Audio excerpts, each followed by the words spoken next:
Now on CBC Vancouver News. February the 10th, 2026, marked a dark day, not just for us in British Columbia, but for all of Canada. BC's chief coroner announces an inquest into the deadly mass shooting in Tumblr Ridge. Plus, from bedtimes and businesses to animals and trucks, what else will change as BC gets rid of time changes? And I wish you could know what I know that's coming up in 100 days. yes, 100 days before the start of the FIFA Men's World Cup. How will fans get around as matches begin in Vancouver? This is CBC Vancouver News.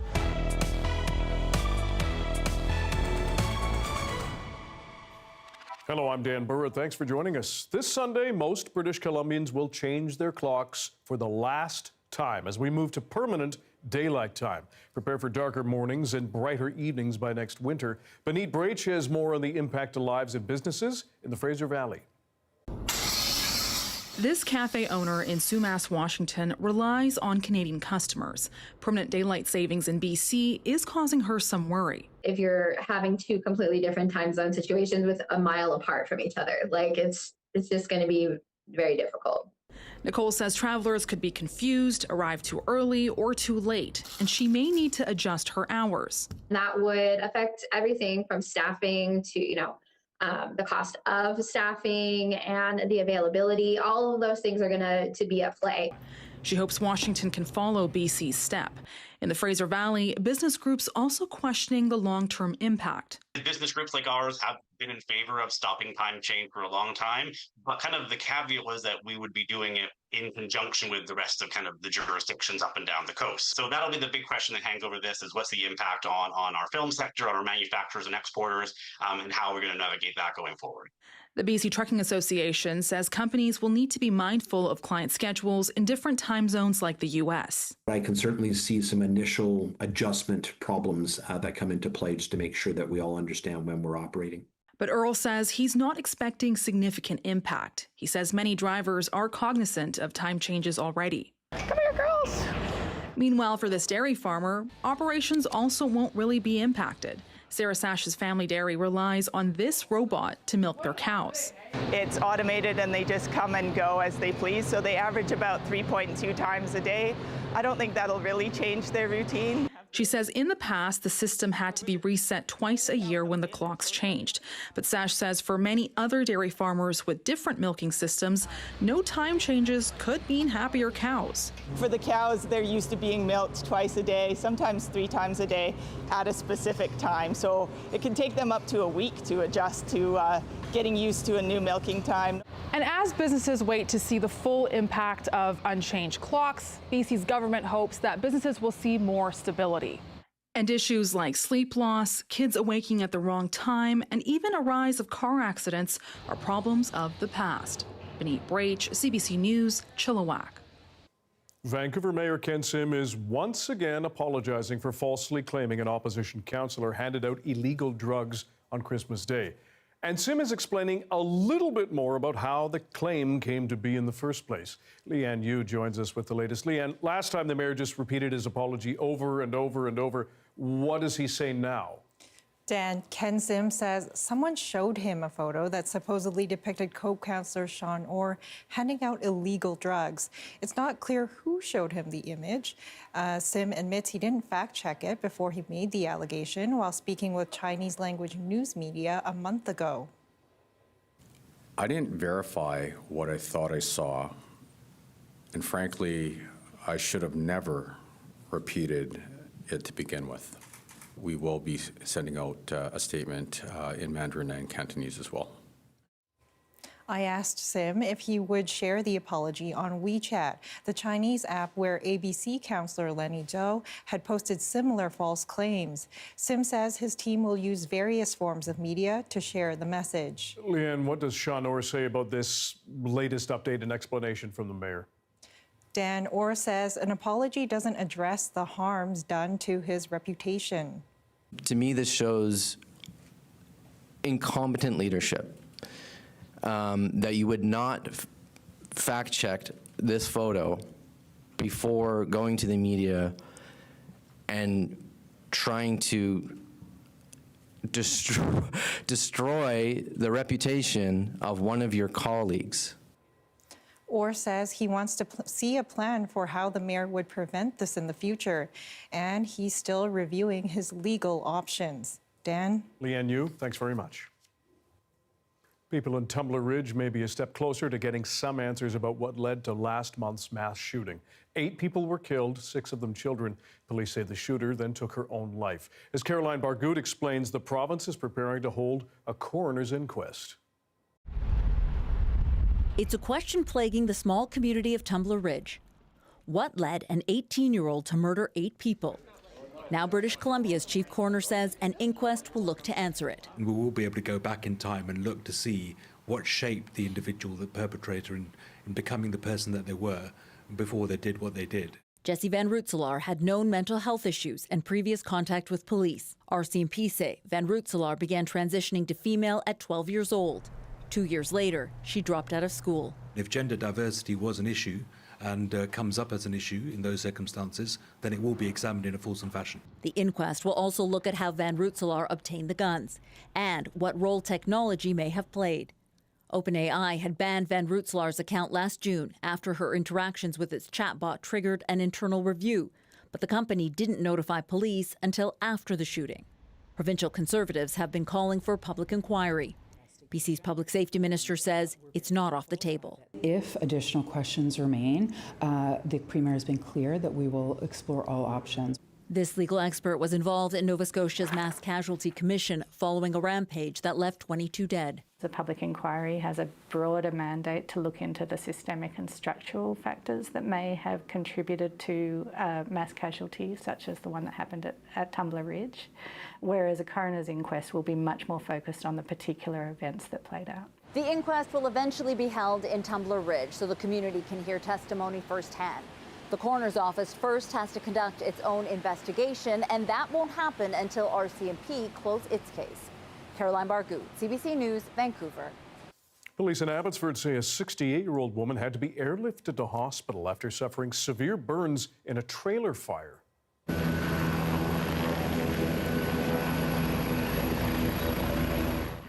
Police say 2 patrol cars were driving on Fraser Highway just after 7 p.m. Monday when they saw huge plumes of smoke near Ross Road. When they arrived, they found a trailer engulfed in flames. The woman was airlifted to a Vancouver area hospital for treatment. Police and fire crews are still trying to figure out if the blaze is suspicious. We are now 100 days until the kickoff to the planet's largest sporting event, the 2026 FIFA Men's World Cup. And with games being played here in Vancouver, the race is on for celebration and transportation planning. Jonna Bailon has more. It truly is going to be special. Vancouver will host 7 matches for the FIFA Men's World Cup, and neighboring Surrey is pitching in.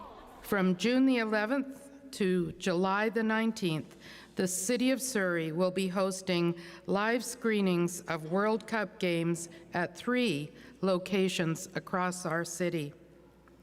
And here's the best part, they're all completely free. The fan zones will be at Surrey Civic Plaza, Cloverdale Agriplex, and South Surrey Athletic Park. Along with live coverage, fans will also get live entertainment and food. I'm going to make sure I don't miss any of these moments because the fans are what make this World Cup. The tournament will see over 100 matches. The first, June 11th in Mexico City.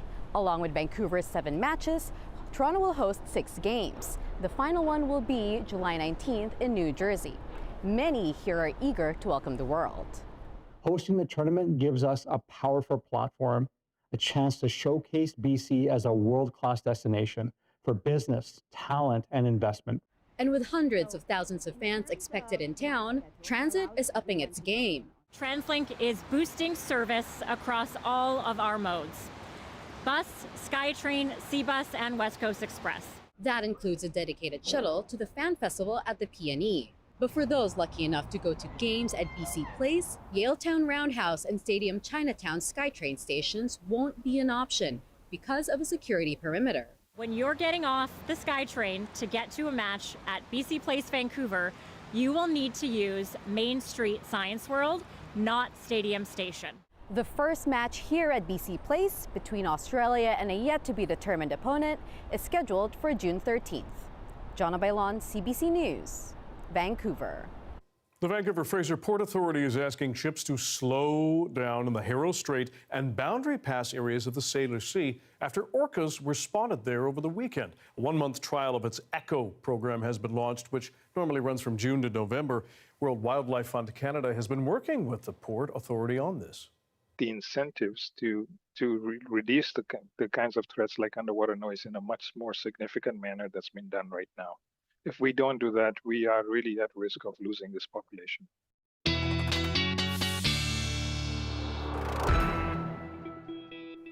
Darius Madavi joins us with the first look at the weather, and you've got some avalanche warnings. That's right. I've said it a lot the last few weeks, and I'm going to keep saying it for the next while. Avalanche danger is elevated across BC. We are seeing high avalanche danger in several parts of the province. I do want to specifically highlight Whistler, which is kind of just along this boundary of high and considerable avalanche danger. Whistler Village is here. Whistler Mountain and Blackcomb Mountain are here. So on the considerable side, but very close to the high avalanche danger, so extra caution is definitely advised if you're heading into the backcountry in that region. In terms of precipitation, we're going to be seeing more of it over the next couple days, but very sporadic in terms of those showers. Today and maybe tonight, we'll see that more consistent rainfall around the lower mainland, but by the time we get into tomorrow, we're probably going to be seeing much more sporadic showers. Tonight, this evening, we're going to see some rain that's going to continue into the overnight hours, and then by the time we get into tomorrow, we start to see that lighten up a little bit. The afternoon, probably just overcast, and temperatures back up around seasonal, a little bit above. Unfortunately, the full moon tonight, not going to be visible through all that cloud cover we have, Dan, but maybe Thursday night. Okay, we'll hope for that. Thanks very much. Thank you. A century-old Vancouver business is closing its doors after its owner recently died. The Tosi Italian Food Corp has been family-run since 1906. Our John Hernandez has more on the man and his shop. He was very proud of his products, and he thought it was the best olive oil you could buy. Walking through the Tosi family Italian shop is like stepping back in time. They moved into this building in 1930. The family lived upstairs. The shelves have been stocked ever since. Well, this is just another cooler. In the back, a labyrinth of gates, coolers, cellars, and stock rooms. That's a brick of Fontina cheese. I think actually this is from Ontario. Angelo's father, I guess, came from Italy and married a woman who came from Italy, and they built this business. Angelo Tosi took over the shop from his father in the 70s. The store, a cornerstone in Chinatown for Vancouver's Italian community. He lived through transitions throughout all of that, kept the store running, welcomed people, and he always had stories to tell. Tosi worked here 6 days a week, well into his 90s. He only accepted cash. Originally, he put a sign in the door that said "Ring Bell" because he kept the door locked, but that was often because he was in the back working. We rung the doorbell to get in, and he let us in, and we walked inside, and it was immediately like stepping into like a time warp. Gio Mascagani owns an Italian restaurant nearby. We have some from the 60s, we have some from the 70s. He bought these Chianti wine bottles from Tosi. $2.50 a bottle. I couldn't believe it. And once helped Angelo move a massive piece of Parmesan. I couldn't believe he was trying to move it by himself. It was about easily like 150 pounds of cheese. Went inside, went to the back and grabbed the wheel with him and put it back up, and then he cracked it open and he gave me a little piece to try. Angelo Tosi died at 93 on February 16th after a short illness. The shop is now closed, the aging building up for sale, a family ready to move on. But I think it's better to look upon, you know, the happiness and joy that he brought to people. Tosi leaves behind a wife, sisters, nieces, nephews, and a community that won't soon forget him. John Hernandez, CBC News, Vancouver.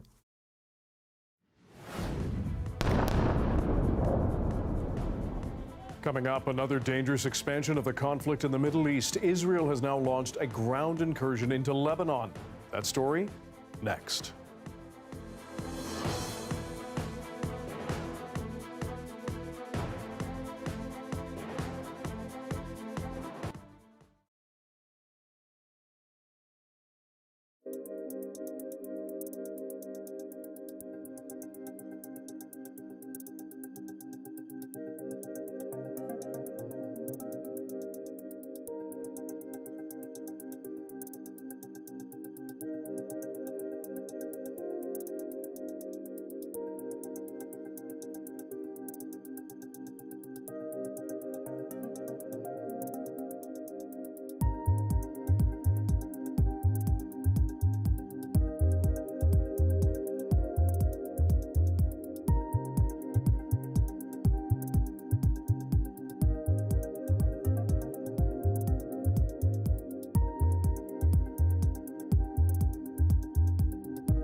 The U.S. and Israel's war with Iran has entered a dangerous new phase. After 4 days of airstrikes, Israeli ground forces are now involved in fighting Iran-backed Hezbollah militants in Lebanon. That as the bombardment of Iran continues. The CBC's Briar Stewart is in the region with more. The U.S. and Israel continue to launch hundreds of strikes across Iran in a war that keeps expanding throughout the Middle East.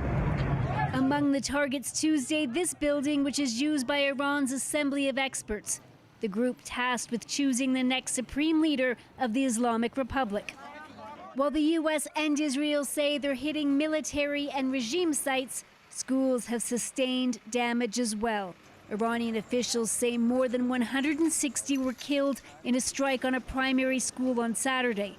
The dead were mostly students, and graves are now being dug to prepare for burial. The UN is calling for an impartial and thorough investigation. If attacks are found to be directed against civilians or civilian objects or indiscriminate attacks, they are serious violations of international humanitarian law and may amount to war crimes. Even as Iran is under pressure by two of the world's strongest militaries, it continues to hit back, firing drones and missiles across the Middle East. The U.S. Embassy in Riyadh, Saudi Arabia was hit, and another drone struck a parking lot next to the embassy in Dubai. Israeli officials say 3 people were injured after fragments of ammunition hit this street in the Tel Aviv area. In a dramatic escalation, Israel is sending ground troops into southern Lebanon, as it says it's ramping up its attacks on Hezbollah. Tens of thousands have been displaced in Lebanon, including many living in the southern suburbs of Beirut, an area that Israel is now striking. It's not clear how many have fled Iran over recent days, but thousands have crossed in and out of the country at this border crossing with Turkey. People are panicking to leave the country. They don't know what to do. They don't know where to go. They don't know who to call. And I hope it ends as soon as possible. Washington has said its military operation could take weeks and has warned that airstrikes will only intensify. Briar Stewart, CBC News, Van, Turkey. Iran, meanwhile, is continuing to attack oil and gas infrastructure in the Persian Gulf and says it is taking aim at one of the world's most critical shipping lanes. Nisha Patel has more on how this escalation is hitting global energy markets. Iran's drones and missiles may have limited range, but now global impact, damaging critical energy infrastructure in the Persian Gulf. Saudi Arabia's largest oil refinery at Ras Tanura shut down. At a massive liquefied natural gas plant in Qatar, production stalled. Iran thinks that is the only strategy that it can put enough pressure on Trump, particularly, to change the course of the action. Now Iran's Revolutionary Guards say they've closed the Strait of Hormuz, threatening to set fire to any ship trying to pass. About a fifth of the world's oil and natural gas goes through this waterway. At least 3 tankers have already been damaged in attacks here. Insurers are withdrawing coverage.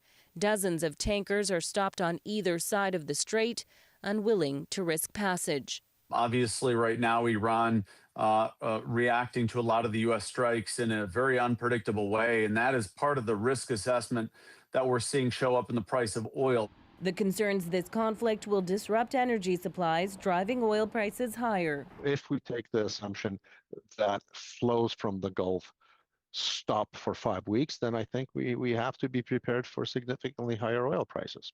Oil prices last crossed $100 a barrel almost 4 years ago during Russia's invasion of Ukraine. Experts say to reach that level again would take serious escalation. I think the market believes that there is a significant inventory buffer and that we're not going to get those very disruptive scenarios for now. But the longer this war lasts, the more prices could rise, including at the gas pump. Nisha Patel, CBC News, Toronto. A wet, blustery, stormy day in Port Alberni. Plenty of rain across our province, in fact. Darius Madavi has your BC-wide forecast coming up.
Back to the war in the Middle East now. Donald Trump is defending his decision to launch attacks against Iran. This as his administration pushes back against questions over its justifications to go to war and who made the call. As the CBC's Chris Reyes reports, the U.S. State Department is urging all American citizens to leave more than a dozen countries in the region. President Trump giving new insight into what triggered his decision to ally with Israel to attack Iran over the weekend. Trump took questions from reporters in the Oval Office as he met with the German chancellor. Trump seemed to imply that he acted on a feeling. We were having negotiations with these lunatics, and it was my opinion that they were going to attack first. They were going to attack. If we didn't do it, they were going to attack first. I felt strongly about that. The Trump administration has not presented any evidence that Iran would have attacked first, but Trump said he was concerned about that. But if we didn't do what we're doing right now, you would have had a nuclear war, and they would have taken out many countries, because you know what? They're sick people. Trump also said that it was the U.S. that took the lead on the action, not Israel. Based on the way the negotiation was going, I think they were going to attack first, and I didn't want that to happen. So if anything, I might have forced Israel's hand. Secretary of State Marco Rubio doubling down on why Trump chose to act now. The president said this is the weakest they've ever been. If we don't hit them now, a year from now, or a year and a half from now, no one will be able to touch them, and they'll be able to do whatever they want. And he made a decision to go. And he made a decision to go in a joint operation because it gave us the highest chance of success. And he made the decision to go first because he concluded that we were not going to get hit first. Democrats demanding clarity. There's shifting rationales for why we're there, and there's shifting explanations for what the plan is. But I am troubled by the lack of a rationale. This is not a defensive war. This is not a necessary war. This is a war of choice. The president should be focused on lowering costs. Instead of mission creep abroad, we need cost relief here at home. On regime change, President Trump did not go into great detail, only saying that the U.S. must first finish off the Iranian military, and that many of the leaders the U.S. had in mind to take over were likely killed in the attack. Chris Reyes, CBC News, New York. As the conflict escalates across the Middle East, bomb shelters have become a necessity for many civilians. But not everyone in all the affected nations has access to one. In Tel Aviv, when the air raid sirens blared in the morning, the CBC News team there was forced to take cover deep inside an underground parking lot. David Common was there. If you look at the sign here, we're not in the safe zone itself, but we're in a safer place than we were before. This wall here, in behind this wall, another two concrete walls, and that's what gives us an additional layer of protection in the event that there is an explosion in this building. In fact, the main shelter down these stairs, we'd have to keep going for a while, and so for now, we're just in this place, which offers some degree of protection. Israel has one of the most sophisticated air warning and air defense systems in the world. And so anybody who is here gets an alert on their phone, and that alert signals 10 minutes to something incoming. It goes over a wider geographic area. And so that is the point at which people begin to make preparations. You know, if you're out on the street, where is the nearest shelter? Can I get to an underground garage? Does the building I'm in have something? Are there no buildings? Should I get under a car? Should I get into a low place? Those are the kind of considerations. Then I'll have a more precise idea of where it's going to hit. And with that, air raid sirens then sound. With those sirens, that is the signal to take cover, because within 30 to 90 seconds of those sirens, that is when impact could occur. This is actually an underground parking garage. We are 5 floors below ground right now. Come inside and you'll see how it has been turned into a shelter, often for families. There are kids, there's a dog here. There's food that gets left out by volunteers to help provide for people, fans that are put out. There are washroom facilities, everything temporary because of the moment that they're in. Why are they here? Maybe their home does not have a shelter itself. Maybe they don't want to be going up and down stairs constantly throughout the course of the night. And so, you know, rather than going every single time the air raid siren sounds, they try to get an okay night's sleep by staying down here the entire time. In some ways, the people here are comparatively lucky, because if you look across this war zone, 10 countries now, not everybody has access to a shelter even like this. And so it gives you a sense of some of the many challenges going on during this war. The CBC's David Common in Tel Aviv.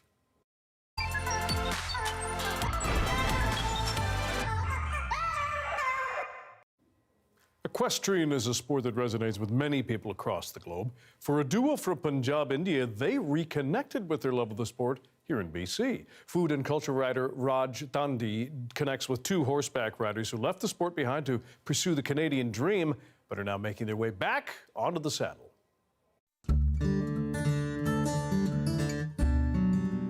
Hi, I'm Raj Tandi. As a food and culture writer, I'm often drawn to stories that are connected to my ancestry.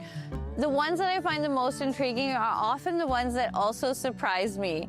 Before I met Ratan Singh and Vatandeep Singh, I actually didn't know about Punjab's deep history with horseback riding and equestrian sports.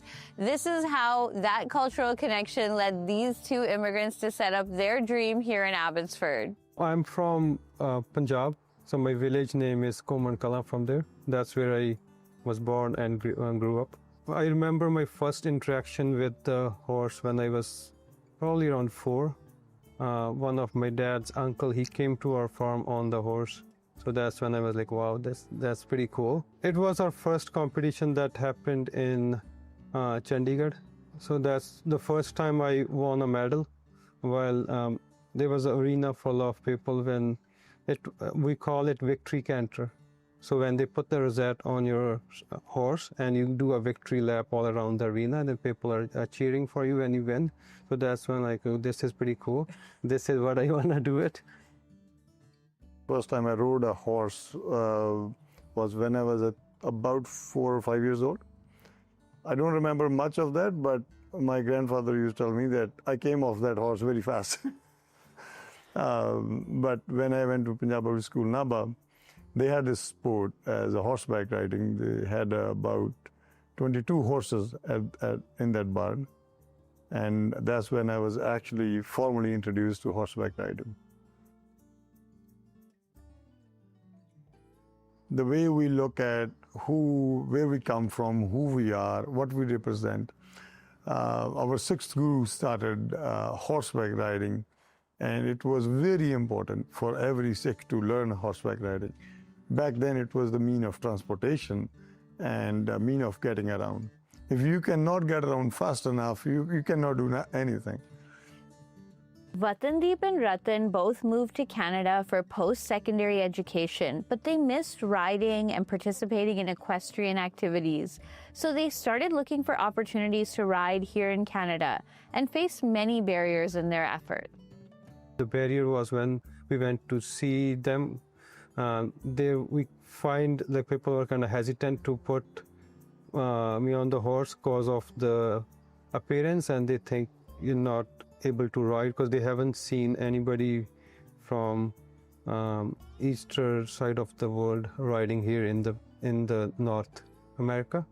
When we started to ride here, it was our coach Janice. She was the first one who gave us a chance to put us on the horse, and she saw not just the appearance or the color. She was more about a talent that she saw in me and Ratan. So she gave us a chance, and that's where our actual equestrian journey in Canada started. So we were riding her horses, training her horses, competing on her horses. She was one of our backbones then. After that, I pretty much have very positive experiences. You always get those eyes, but kind of like ignoring those. Those are very minimal now. So we have made good friends in industry as well, but now it's overall a positive experience. Up. Good job. And 1. Up. So think about a basketball or football. All you need is a football and 2 posts, and you got your game. Here you need a horse. Here you need training. Horses are expensive, training is expensive, barns are expensive, land is expensive.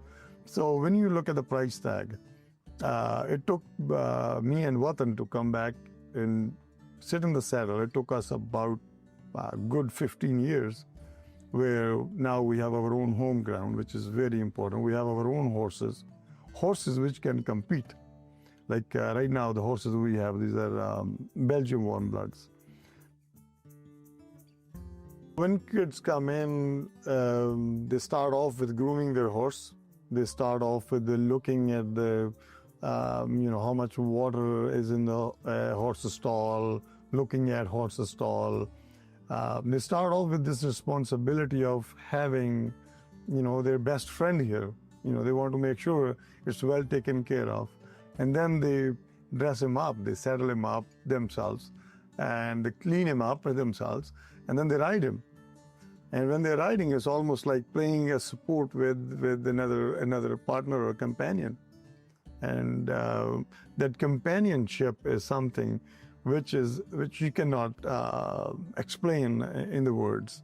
That companionship, what they learn, what they gain, is something which is a huge part of their daily routine.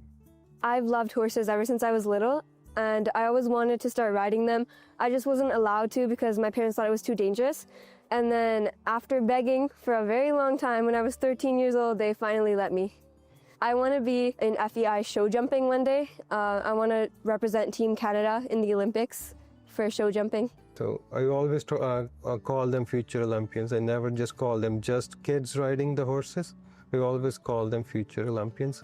Having this touch with the nature, with the horses, is very, very, very important for any human being, any kid. Because first thing you learn in horseback riding is you ride a horse, you make a connection, you fall, and you get on the horse again. And that's exactly what life is. It was such a pleasure to meet Ratan, Vatandeep, their horses, and their students. They have come such a long way from their first childhood rides in India to setting up Punjab Equestrian Centre right here in Abbotsford based on their deep faith and history.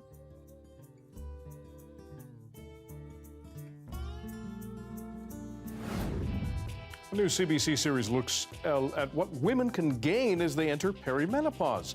The early edition's Amy Bell reports back from the hot zone next.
Hey, I'm Rohith Joseph. Vibin' is the new show all about discovering great new songs and fresh artists from across BC and beyond.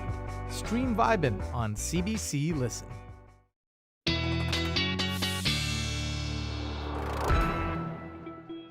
Science and climate specialist Darius Menopause here with the BC-wide weather forecast. Raining on the south coast, but we've still got this avalanche danger to go. That's right. We looked earlier in the show at the avalanche danger for tonight and tomorrow across BC, but I thought it would be worth looking over the next few days as well. Avalanche danger does improve slightly in many areas over the next couple days, but you'll notice the southeastern parts of the province, well, along most of the Rockies really, maintaining that considerable status. By the time we get into the end of this week, some places will see that avalanche danger rise once again, in part due to fresh precipitation that's going to be coming to many areas. We can see that here. Plenty of rain and snow feeding into BC. For those coastal areas, because temperatures are staying around seasonal, a little bit above the freezing mark, even up north. Many places by the water going to keep seeing rain.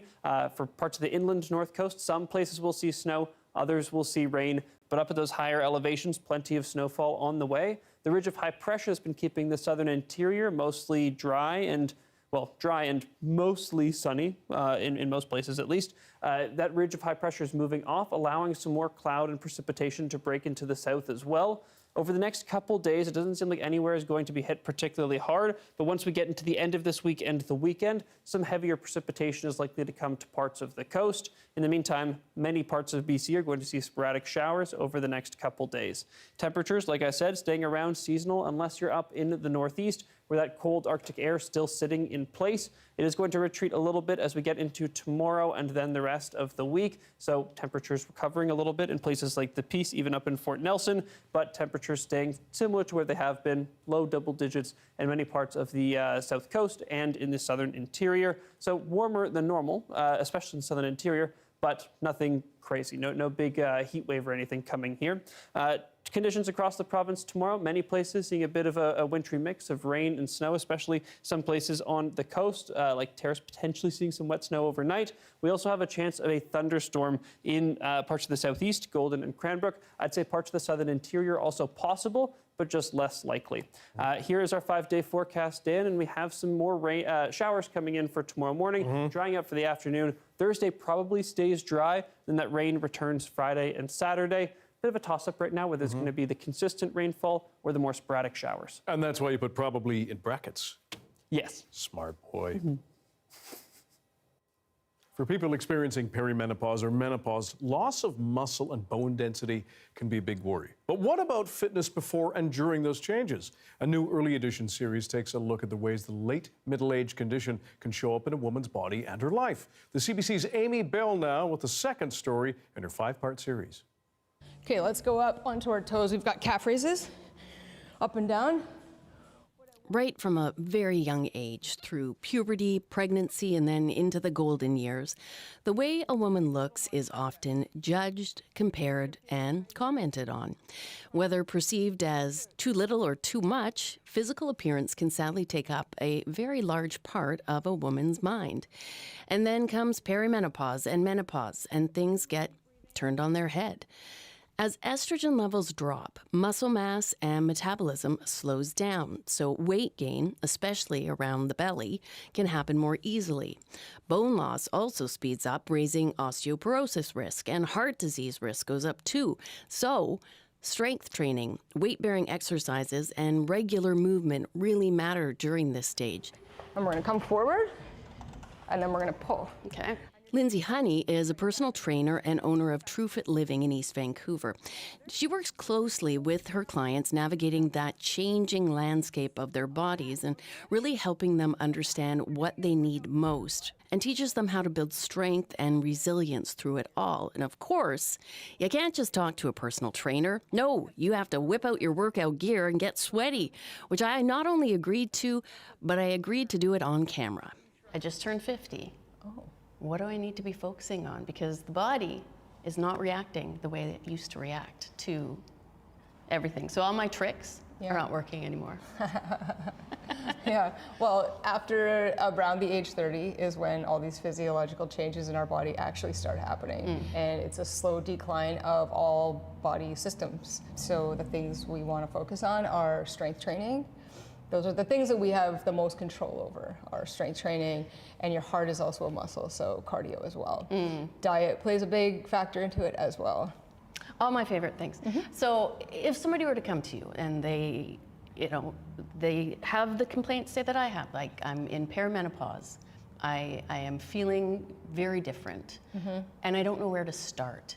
How does somebody sort of get into that healthy space if they don't have a clue what to do, or if what they used to do just isn't working for them anymore? Absolutely. Anything is good. So at the first thing to think of is small is a lot. So a little goes a long ways. If you can start getting out for walks, it's a good place to start. Something small, something routine, daily. Okay. Body weight exercises are great. Okay. If you just start with body weight, general body movements, whatever your body is capable of doing is the best place to start. You don't want to overdo it. If you can buddy up, that's a great one too. If you Little can grab motivation. a friend, little motivation goes a long ways. And when you talk about strength training, what does that entail? I think it could be intimidating for a lot of people, especially women that haven't been to a gym perhaps in a while. Where do they sort of start, and how much do they need to be lifting? Yeah, absolutely. So the biggest thing to remember is you will not get bulky. However, there are studies done that women over in 60s and 70s, you can still gain muscle. Okay. So it's not all out the window yet. Even though we start losing muscle mass after the age 30, we can still promote muscle growth. Okay, so we're not worrying about our muffin tops, we're thinking about eating the muffins. In terms of diet, what should we be focusing on sort of at this stage of life? I imagine nutritional needs change. Yeah. Where do you start? Where you start would be back to basics. You want to look at whole foods, and you want to look at the three main macronutrients, so carbohydrates, fats, and proteins, with a high emphasis on the proteins as we age. Okay. It's usually the most difficult to get enough protein into your diet, and I would tell someone to just increase your protein intake slightly. Don't worry about how much you're getting. Just try to focus on it and add it into each meal is beneficial. Also, can't stress the carbohydrates enough. Our bodies get the most energy from carbohydrates: brain power, muscle power, cell growth, carbs and protein. Carbs are not evil. They've not gotten evil. A very bad Carbs rap. are great. Carbs are your friend. Thinking about your body as this wonderful, powerful vessel from the time you're born until the time you die is something we need to instill right from that very young age. Our bodies might change, but our value doesn't. Do you think there's still, I think for women, historically and currently, there's still a huge focus on appearance. And for a lot of women, especially as they're heading into, perimenopause or menopause, that can have a big impact on them. They're looking different and feel like they're getting judged for that. Are we making some strides where we're focusing a bit less on that, or is that still a big hurdle? We are doing slightly better. We are slightly better, but it's still there. Okay. And honestly, if we can start thinking about our health more than our appearance, we actually get that appearance bonus as a byproduct of focusing on our health and fitness. Focus on strength training, focus on your diet, and fueling those things, and we will feel better about ourselves. I think there's a social aspect to fitness as well, and women need to sort of connect in that sense and sort of, I guess, egg each other on. Absolutely, yeah. Like typical men, they have their gym bros. But when you get a bunch of women together working out, it becomes a community and it's a support. And you do have a lot of fun and you make new friends. And that's something that we have here at TrueFit with the classes now, is people come in and they didn't know each other months ago and now they're regulars and they know each other and they see each other out in the community and they become friends now. I love that. Yeah, it's pretty great. Fitness and friendship. Fitness and friendship. Fitness and friendship. Amy Bell, CBC Vancouver. Coming up, how these junior high school students in Montreal are learning a life skill in their after-school club. Stick around to see what they cook up.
Hi, I'm Amy Bell, and this is your CBC Inbox.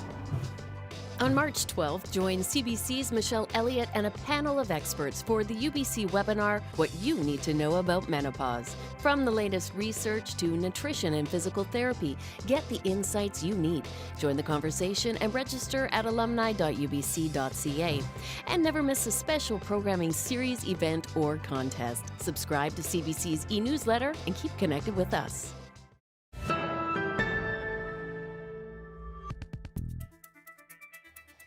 Junior high students at a school near Montreal are taking part in an after-school club to learn the basics of cooking. The aim is to build skills and independence. The CBC's Chloe Rinaldi dropped by the kitchen.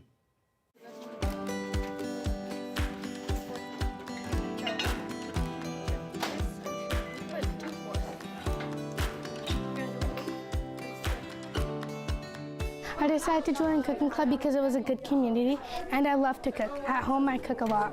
It's like I kind of wanted to do something after school, And my parents were also like cooking a lot, and like they were also like really busy. So I kind of wanted to help them by learning how to cook.